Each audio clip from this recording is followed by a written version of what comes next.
3, 2, 1. Welcome back, everyone, to the Briones Pickleball Podcast. And it's been a long time, but I'm excited to welcome the co-host, Caden Nemo. What's up, everybody? What's up? Welcome back, kids and coaches. It's great to be here. It's great to be doing another podcast. I feel like it's been a little bit. Yes. So, we've missed you guys. We hope you guys have missed us. But, just back on the pod, baby. Come on. Yeah, so we're going to answer some questions from you viewers in a little bit. That is our Q&A section and strategy tip section. And check the description below if you want to submit some questions that we answer questions every week on the pod. Yeah. Well, but every week is cutting it close, but yeah, we try. We try to. Caden, what you been up to? You haven't been on in a while. I had some guests on, but what's going on? I know. Life's been good. It's getting hot in here in Arizona, so playing a little bit more indoor pickleball. But overall, life is good. I have a fun story for you guys regarding my Australia trip last week. Yep, stay tuned for that. So that'll be good. I'm just gonna Caden really quick read out the next few days temperature here. We got 105. Awesome. 105. Awesome. 105. It's fantastic. 107. 110. Wow. And it goes back down to 107. Oh wow. 104. That's so nice. I'm so glad I'm leaving on Sunday. Woo! It's getting hot here, folks. It's getting hot. Yeah, it's getting almost unbearable. I'm leaving. Yeah, so there's San Clemente next week, and we actually there's other people that are going to be going. Our whole Asia team, the Team Trailblazers. Damn, yeah. So that's really exciting. They weren't even originally supposed to do it, but then there was a Yep. challenger that was canceled in Idaho or somewhere. Idaho? Yeah. Somewhere. Iowa? But, somewhere really random. But, now they're going to San Clemente. And if you guys don't know PPA San Clemente, let me tell you, best pickleball tournament out there. Okay. Great atmosphere. Wow. Great venue. Southern California, and the best time of the year. It's like 70s, 80s, clear skies. You're near the beach. It's like you go, nice. Yeah, you go and you're like, I see why it costs what it costs to live here in California. You know what I mean? It's still absurd. It's still ridiculous. But like being out there for the week, you're just like, I could very easily live my life here. Got it. Well, we don't. We're in Arizona. True. But just really quick, just to give everyone an update, and if you haven't been listening to our pod or following us on socials, this is a while ago, but I just wanted to show the team real quick. We had Augie Guh come out for some practice, but this is the Team Trailblazers, and again, I am in this picture. Yeah. Oh, look at that. And again, these are 11. Well, now we have 12 with Ariane coming, but we have these are 12 players that were drafted from Asia, and some of the top players in Asia from all over. So It's been really awesome to work with them. Again, they're all in that mid 5-0 level, all the way up to really close to 6-0. I mean, some of these players are really, really, really, really good, and they all have a great chance to do really well as they return back home to there's a PPA Asia tour. Yep. Caden, what's been your favorite moment so far, kind of working with the team and working with players that are clearly 5-0 plus level? Yeah, I mean, I've told you this before, but I love working with higher level players. It just gets very specific. And I mean, at the highest level of pickleball, it does get very specific and like little things that you need to improve on to get that much better, right? Like at the pro level, you're not trying to get miles and miles better, but you are getting 1%, 2% better every day that you do something. And so it's fun to do that, or do normal things that I would do and bring them to this group and see the growth because of it. You know what I mean? Speaking of, we have Kim in the group who's, a really solid player. When I first met him, I got to meet him in Australia, and I actually beat him in the tournament. And then he told me right after that he was going to the States for this And I was like, oh, well, that's super cool. And I've gotten to see him kind of grow his strengths and, close the gap on some of those weaknesses too. And he just went out and won the PPA Australia in men's doubles. Let's go. So, shout out to Kim. Props to him. Yu Fei, she was a girl who, I could tell off the bat, very hard worker. Just got picked up by my MLP team in Australia, the Asia Aces, and played this last week. So that was a lot of fun. Like, obviously, I've been coaching her for the last few months, and so now she's my teammate. Not permanently, but she was. Jimmy's taken great strides. This whole team's taken really great strides. Even Marco, now not in the boot, as you can see in the picture in the red hoodie. He, has kind of used his injury to kind of grow his game in a way that he didn't really have beforehand. So it's been a lot of fun working with each and every one of these players. Yeah, I have a story for each and every one. Everyone is special to me on this team, and everyone really has a great trajectory going into their professional career when they return. But they have a less than 3 weeks here in America, and they all going home. So it's going to be pretty. They go straight home from San Clemente, don't they? No, they got one more week. Oh, okay. But they go straight to Asia, back to training reality, and yeah, I'm definitely gonna miss them. It's been awesome. Stay tuned. We might. I think I want to throw together some sort of video or something, put it on YouTube. That'd be cool. About this experience, but it's been great. So shout out to them. Boom.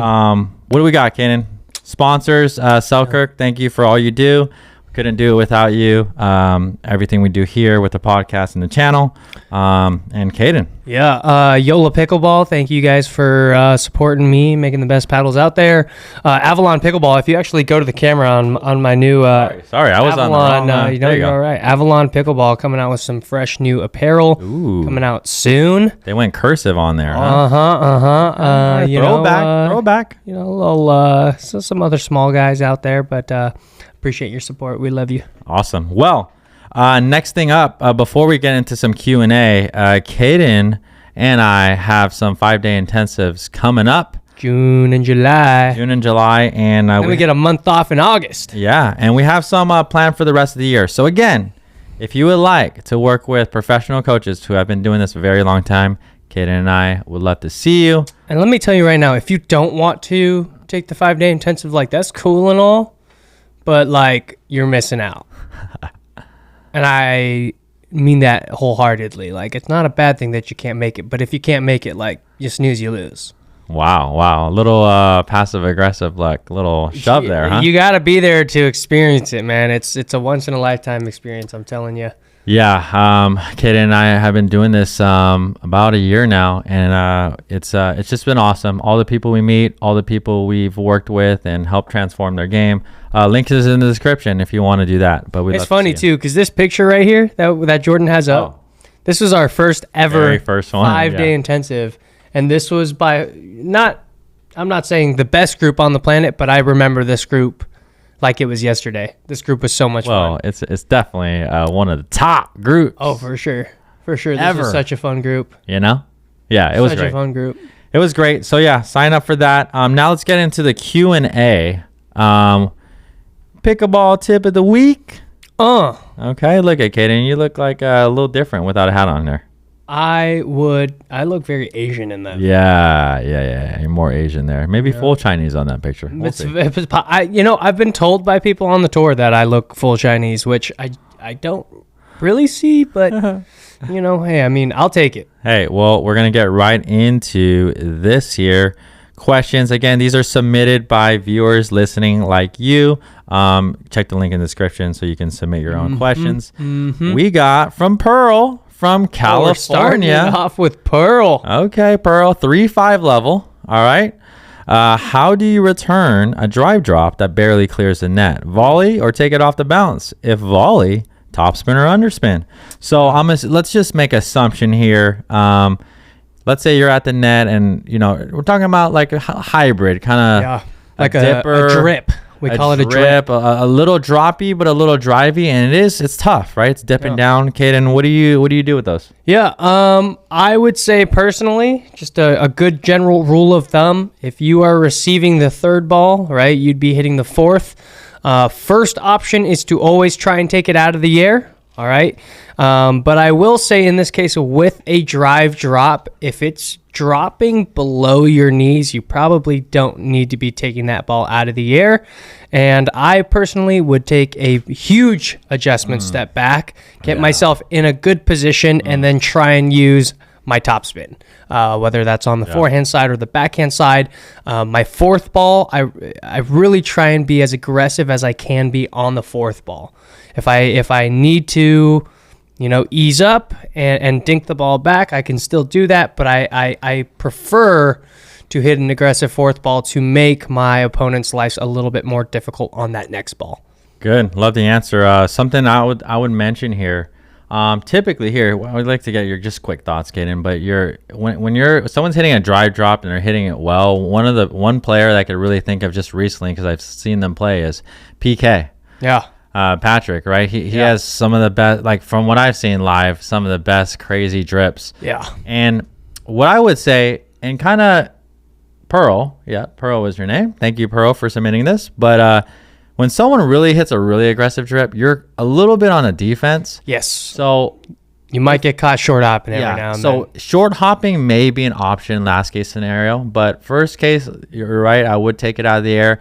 And if it's already below the net and on a good drip, I kind of know that the partner of that player is probably going to be crashing. So maybe just a volley dink or something, just neutralizing, just keep it away from the middle and kind of soft in the kitchen. Like that'd probably be my first option if it's really aggressive. Yeah. I don't know. Thoughts on that, Caden? No, for sure. Okay. I use the short hop every now and then. It's not my best friend, but he's a friend. All right, next question. Shawi? How do you say that? Shawi. Hey, from the Philippines. Shout out. We're going international again, folks. Cool. 3-5. Here we go. When playing in a tournament, there's not much more you can adjust or think about, especially when in a tense rally. What is your advice that if there was one thought to keep in mind or focused on, what would it be? I really like that question. That's a great question. Caden. Shy, that's a fantastic question. All right. Here's what I will tell you. In a tournament, you don't really want to be thinking about a whole lot. All right. But I will also say that most times than not, especially at like the 3-0, 3-5, 4-0 level, there may be something that you might in particular want to be a little bit more conscious of, right? So obviously at the 3-5, 4-0 level, you're not a perfect pickleball player yet, and that's okay. Even as a pro here, I'm not a perfect pickleball player. I like to emphasize little things when I go into tournaments, but maybe it's your footwork. I need to make sure that my feet are not stuck in mud and I'm moving my feet a ton. Here's what I will tell you, okay? If you very easily overthink, then you don't want to think about that kind of stuff. You don't want to think about the technical stuff. Yeah. All right? Here's what I will tell you is when you are thinking in a tournament match, you want to be thinking about what is working and what is not working. Yeah. Mm-hmm. Right? So you can make your adjustments. I think it's very easy to go into a match, play the match, and then after the fact be like, oh my God, I won a whole game of pickleball just doing this. And yet for some reason in the two other games that I played that I lost, I did this. Yeah. Right? Which means your opponents did what they were trying to do better than you did. Right? So instead of realizing it after the fact, making those adjustments in the middle of games and or maybe even in between games is something to be very conscious of. Love it. Yeah. Like, let's say, one of the things that you've even said on the podcast, but it's the same for me. Like, if you know, Caden, that the more you move your feet, the better your shot quality is, and you could just focus on that. Yeah. You're correct. Like, you cannot focus on multiple things. There is I really like what you brought up, like adjustments in mid-match. I mean, I think this is a big reason why timeouts are very, very important. Yep. You lose some or you're maybe behind. You pick that one thing. Maybe they're killing you with someone's backhand flicks is killing you, or someone's drive is just killing you. Well, make that one adjustment and just focus on that for the next few points. Maybe you're returning to the other person, or you're not giving it to their high backhand, because we're not going to do that. But just that's what we can focus on tactically. And you're right. Caden, what you said, like technically, we don't want to be thinking about our wrist position and like all this stuff. But little things that we can do to make some big progress. Minor adjustments, baby. That's it, baby. So let's go. We're moving on. Thank you so much for that question. Again. What? Again, we got another one. Shy coming out with 2 questions. Okay. We got you, Shy. We got you. And I think that's how you say it. If we're butchering that, man, I don't know what to tell you. I really don't know my culture. I'm sorry. Actually, it's a bad look for him. It's a bad look for me. 3-5. What is the best court coverage ratio for mixed doubles? Is it male 75% or 60% and female 25% or 40%, or how do you determine it? Yeah. This is a great question. Caden.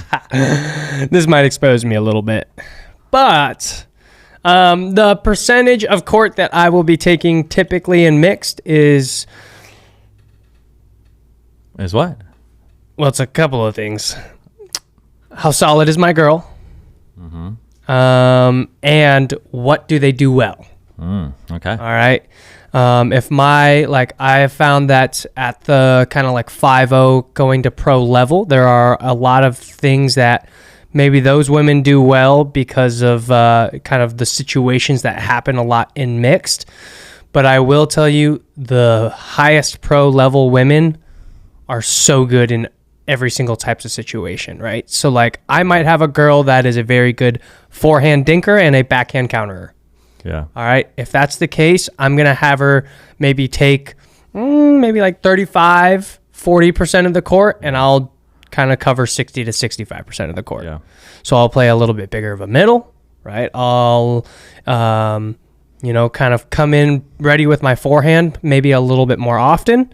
But what I will say is it really just depends on the comfortability of the girl and also myself too, right? Like, if I have a girl who likes to hold the line a little bit more and isn't very as aware of me coming over, then that's okay. I'm okay with taking a little bit less court, right? But I will say there are a lot of girls who are like ready to dink or ready to move, right? So if that's the case, I can come over and be a little bit more aggressive with the ball. I will say I will try and take consistently, maybe like 70% of the court when I'm playing mixed. But sometimes you play with a girl who likes to take just a little bit more court, and that's okay, right? It depends on you, and it depends on your partner, right? What's your partner capable of? What are you capable of? Yeah, that answer for me would really be it depends. We see different pros on tour. As more of an extreme example, we've seen like a Ben Johns take a lot, and it's interesting because sometimes he's taking 60, sometimes he's taking 90. Yeah, right. His window and his range is so large, and then I kind of see someone like because they're on the same MLP team. I see like Augie and Tyra. Obviously, it's a little bit different, right? Lefty righty, but it's a lot closer to 50-50. Yeah, and then Georgia and JW, I would say something like that. I would say. It's nowhere close to 70. I think it's a little bit closer like 60, to 40, 60. 55, 45. Yeah, 55, 45. So it really depends on the strengths. And I just want to mention something out there for those of you in mix. Even we see this, in the highest level of the game, it's not like the women are not capable of hitting shots. No doubt. We see the top women in the world deferring to some of the guys coming over, and a lot of it is pressure and is angles, right? You can control a lot with your forehand from the middle of the court when it comes to, roll dinks or speed ups and things like that. So a lot of it has to do with the look and the pressure. I hope to break down some high level mix points in the future. Yeah. Well, and here's the thing is like, I mean, you see the stereotypical like mixed doubles point on Instagram where like the guy's just like taking every ball, right? Obviously that isn't quite necessary, but who knows? For that situation, maybe it is, right? Maybe the woman's not feeling, the way she normally feels on the court. And she said, "Hey, my guy here, take whatever you want," And it's funny because people will roast the guy, but maybe that's just the situation, Now, those types of players are the ones who very easily get out of position as well. So. As much pressure as they're applying, they're also like opening up the whole court to get burnt. So there's a fine line, for sure. Yeah, we'd love to review some. But it depends. Yeah, mixed match play at some point. But great question. Shy, 2 for 2. 2 for great 2. Questions. Two for 2. Next, 73. She's about to go 3 for 3. Oh, okay. She's about to go 3 for 3. All right. We're just rolling here from the Philippines again. What paddle surface would be better for power hitters against bangers? I don't know what AOST means. Against, I think. Against bangers, but with precision. Oh, got it. What paddle surface? There's a lot of paddles out there. We can circle around. Check out our paddle review channel, honestly. But there's a lot of poppy paddles nowadays. Carbon fiber, raw carbon fiber type of guy, based on paddles, really, I would really just encourage you to pick one that you really like and work on your counterattacks. I think we work on our game first, but it's good to have a poppy paddle, right? YOLOs are poppy. There's obviously certain brands that aren't as poppy, but with poppier paddles you can get stronger counterattacks and get that ball on them quicker, but also those tend to be a little bit harder to control, so you're gonna have to find something for your game. But great question. Akani, is that how you say it? Akani. Akani, young Jay-Z. Okay. I don't know how to say from that. Hawaii, 3-0. Akani, sure, yeah. Can you make little tips, hacks geared to seniors, like equipment or pain management? Just ask your father. LOL. Okay. Oh, look, maybe we got to text Augie and see if we can get this question. Also, can you ask Augie Guh if he will return to Kona January 2025 to face the local Kevin Wong again? I want to thank you for excellent videos. All right. Thank you. Oh, and podcast comedy with Nemov. Oh, yeah. Hey, maybe you can text Augie. He's a question from the podcast. All right. Let me answer this for you really quickly. No, he will not be returning to Hawaii. And if he does, I will be there too. Otherwise, I will be pissed. Do you know a schedule in January?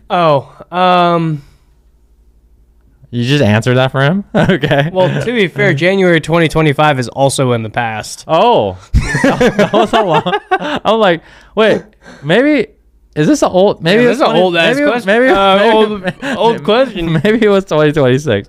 I don't know. Thank you so much, Akani. Well, here, I'll give her one tip for older people. Okay. Hey, even though you're a little bit older, doesn't mean you can't move your feet. It doesn't mean you can't be balanced. All right. There you go. Okay. So work on the split step. Work on those feet. Yeah. Let's go. We got Jody S from Minnesota.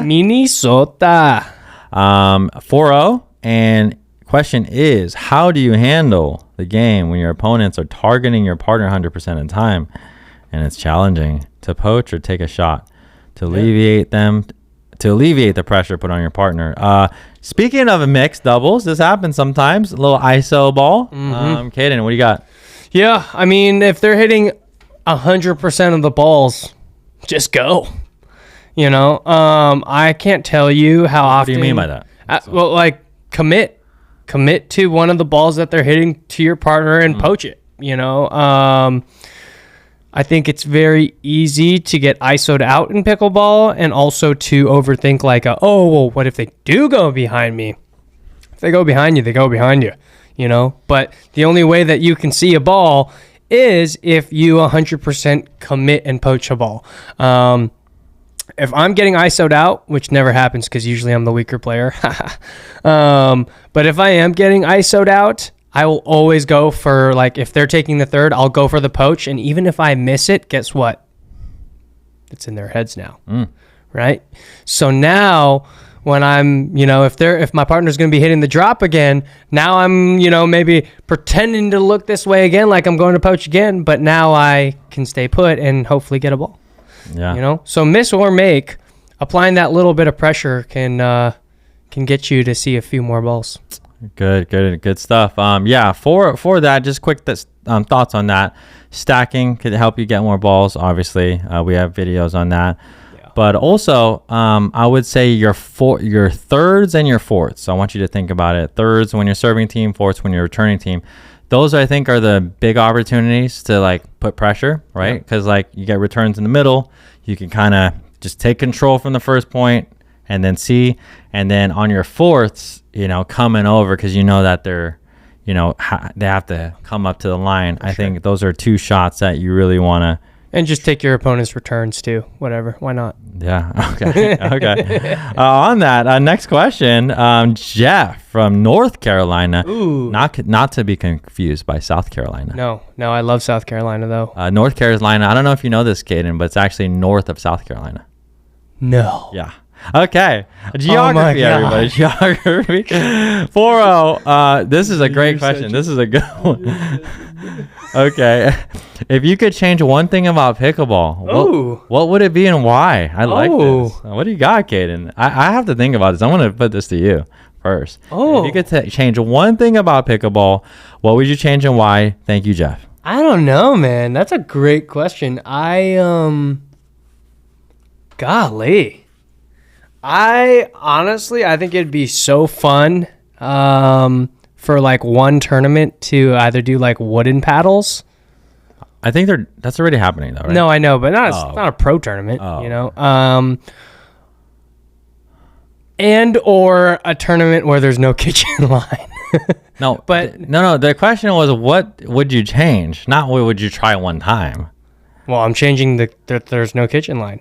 And change it forever. I could say whatever I want. Okay. Okay. I don't think that should be a rule for eternity. Points would be way too quick, but for one tournament, that'd be kind of cool. Yeah. Interesting thing. Leave a comment below. Your thoughts on maybe. But you can't, any part of your body or equipment can't cross over the net. Okay.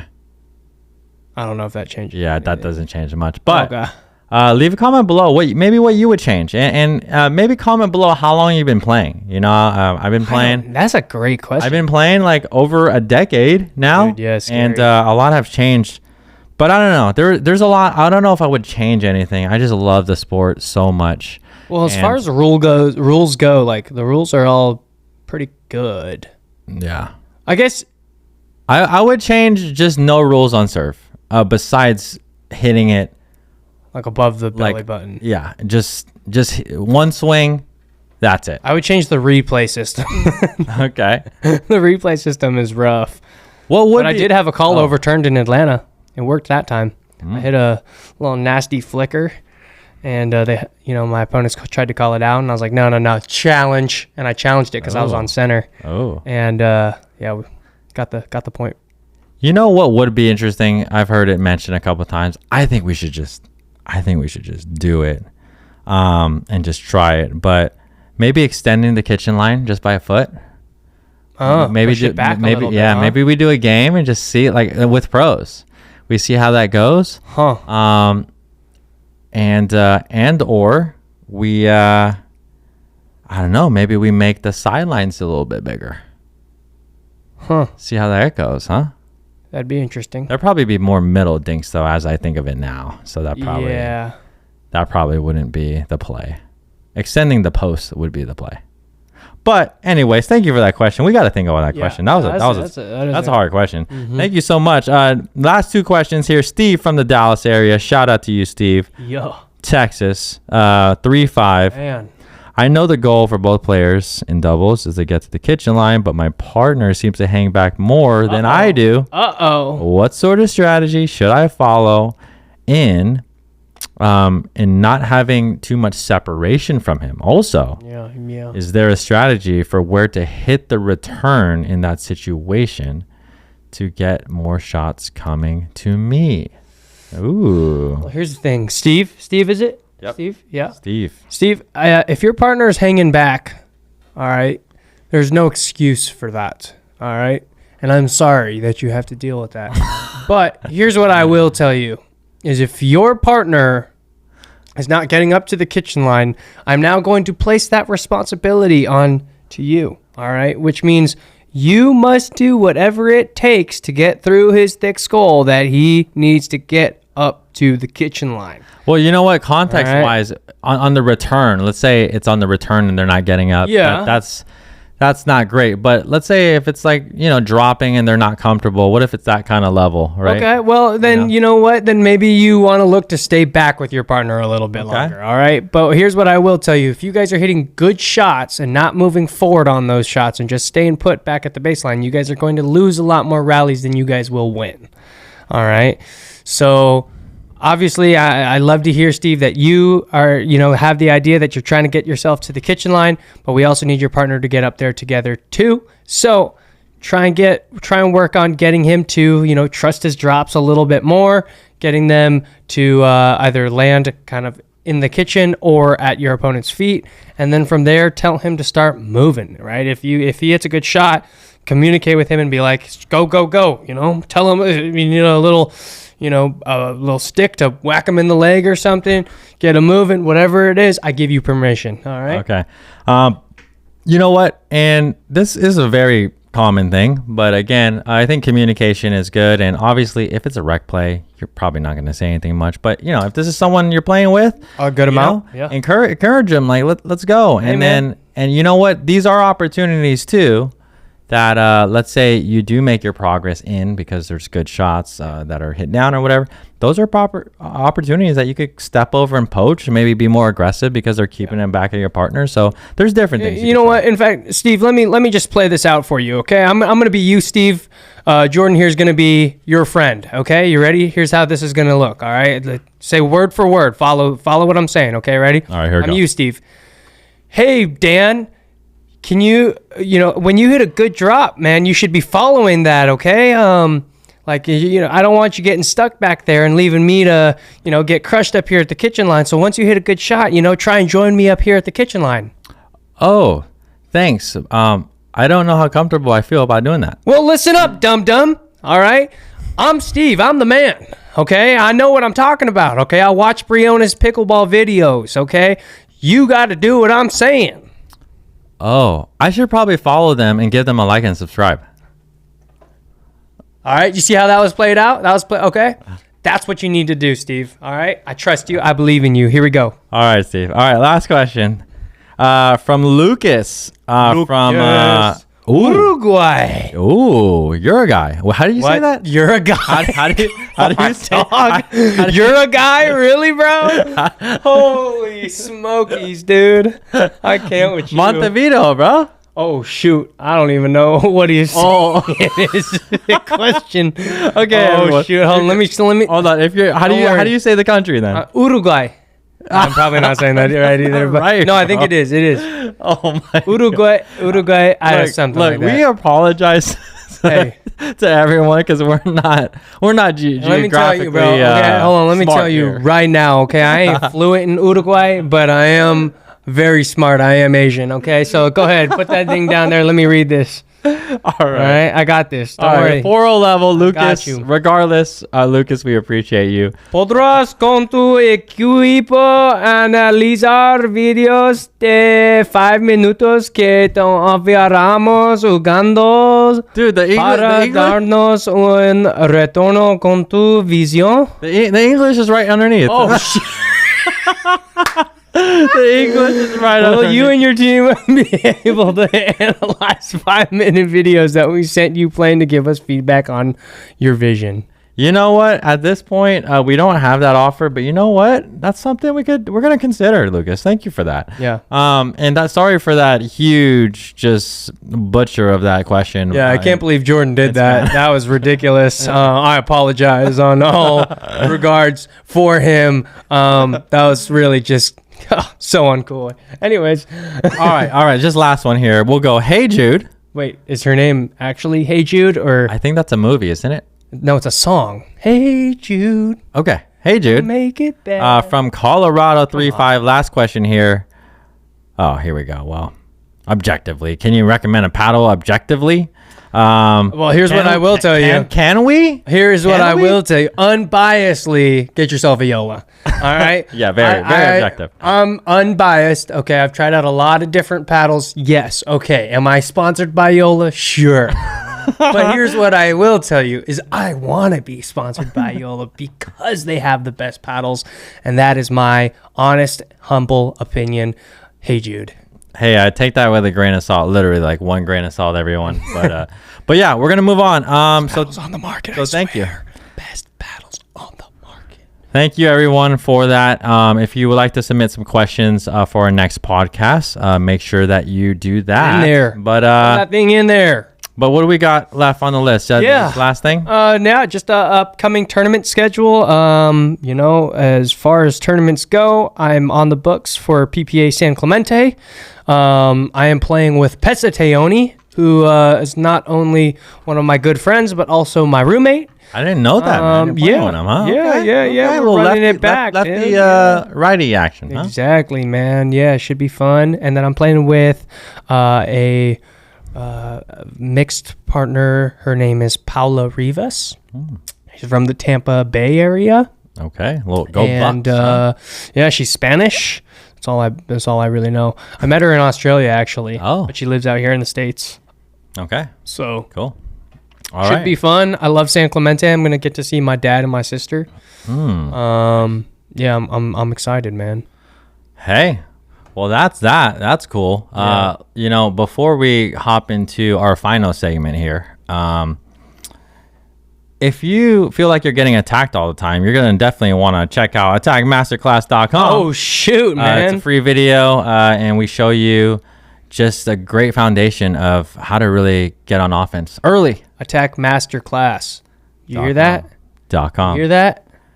Next, lastly, thank you for joining us. And Caden's in and out tournament schedule and things like that. It's not easy to track this guy down, but nope. He's glad to be back. We're glad to have him back. And lastly, our very special segment here. Podcast stories with Caden. Yeah. Well, anyways, let me just set the tone. I had a really great time in Australia. But let me tell you just a little story prior to Australia, okay? So obviously you guys know I play for the MLP Asia Aces out in Australia, and while I also go to those events, there's also a PPA tournament as well, so I usually get a men's and a mixed partner. And so what's today? Today is Wednesday. Last Saturday, I was supposed to last Saturday, I was supposed to fly to Australia, and I was getting on a flight to LA where I would have a layover, and then I would jump on my flight to Australia that night and get in, approximately a day later. But I got onto my flight to LA, and I'm not going to lie, I felt a little bit weird. So, per usual, I usually will just fall asleep on the plane. But in this case, I was like, I'm going to take this little power nap, get this whatever is happening to me right now out, and I'll be good to go. With 10 minutes left in the flight, I felt the urge to go to the bathroom. And the plane was about to board, so they tried to get us all in our seats and with seatbelts on. And I ended up going to the bathroom and puking. And I puked a couple of times. Whoa. And now my breath was starting to taste like puke, and it was really gross. But I was like, hey, well, you know what? I puked. I got it out. I'm good. Really good. Yeah. Or not. Anyways, I started to get the sweats. I started to get really hot. And cold at the same time. I puked in a few trash cans at LAX. I had to jump on a shuttle to go to, obviously, the international terminal. And every time, she made a stop, I would get out of the bus, throw up real quick, and then jump back on the bus. I threw up before and after going through security.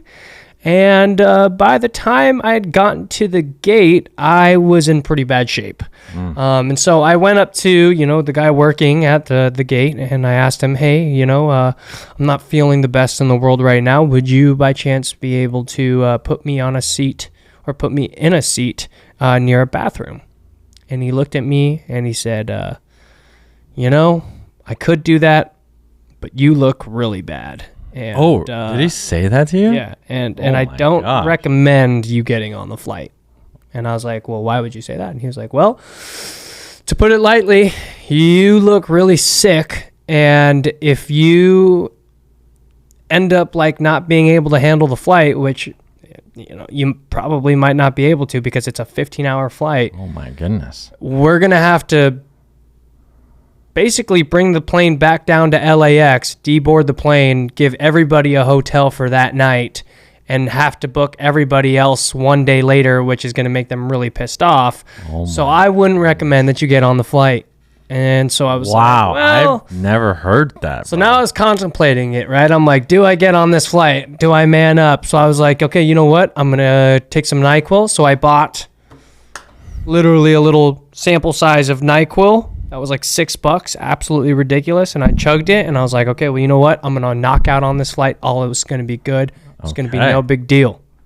I puked up the NyQuil. All right. I bought a Gatorade because they say electrolytes are good for throwing up. I drank some Gatorade, puked that up.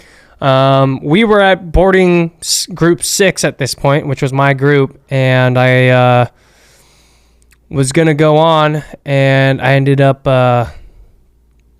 sharding my pants. Oh. And I ended up having to throw away my underwear at the airport, a very sad Lululemon pair of underwear.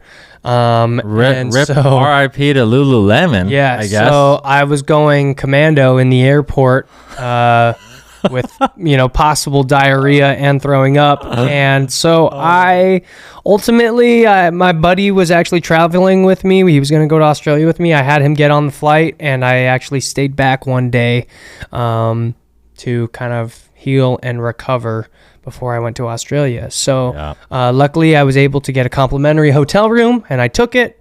And when I got there, they said, hey, we actually don't have any king size rooms to give you, so we'll give you 2 queen size beds in your room. And I said, that's fine, let's do it.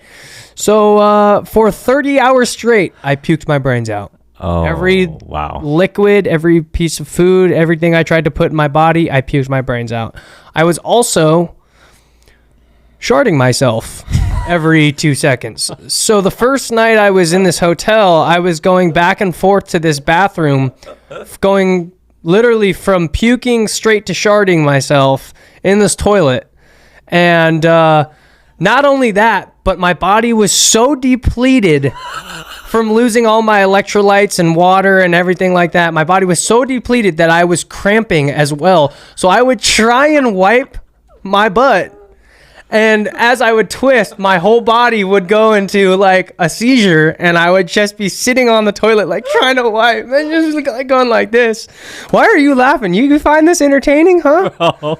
Are you okay? This is so entertaining. You like this? Oh, I'm glad you like this. I'm glad my pain amuses you, okay?